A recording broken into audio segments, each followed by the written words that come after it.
الشوط الخامس سباق رقم 237 جائزة ابن النيل بدراوي، سباق للبوان العربية المصرية الغشيمة، والرابحة سباقا واحدا. مسافة السباق 1200 متر. بوان المشتركة 6. رقم 1 رابح الياسر يحمل 57 ويركبه الفارس عمرو. رقم 2 فخر يحمل 54 بتخفيض 3 كيلو ويركبه الفارس المتمرن عبد الحليم.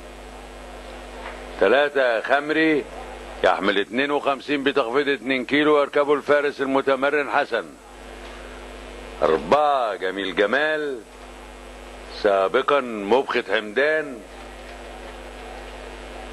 يحمل 56 بزيادة 2 كيلو ويركبه الفارس عبد مسعود. 5 سفرباب يحمل 54 ويركبه الفارس هشام محمد.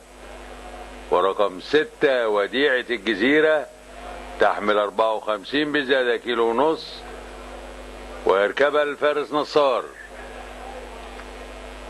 6 بوان استعرضهم قدامنا وفي طريقهم للبوان. مستعدين.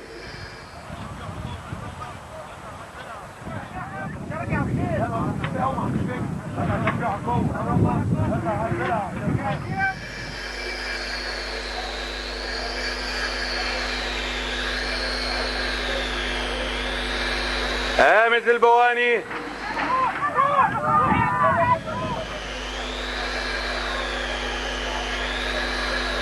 خمري وفخر ورابح الياسر.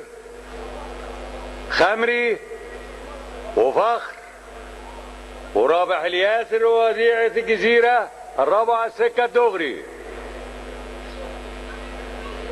خمري وفخر دخلوا السكة الدغري.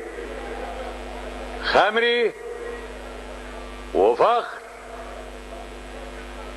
ورابح الياسر عدوا 600 متر. فخر هيروح الراس. فخر وخمري. خمري وفخر. خمري وفخر ورابح الياسر ووديعة الجزيرة. خمري وفخر ورابح الياسر من بره. خمري ورابح الياسر وجميل جمال.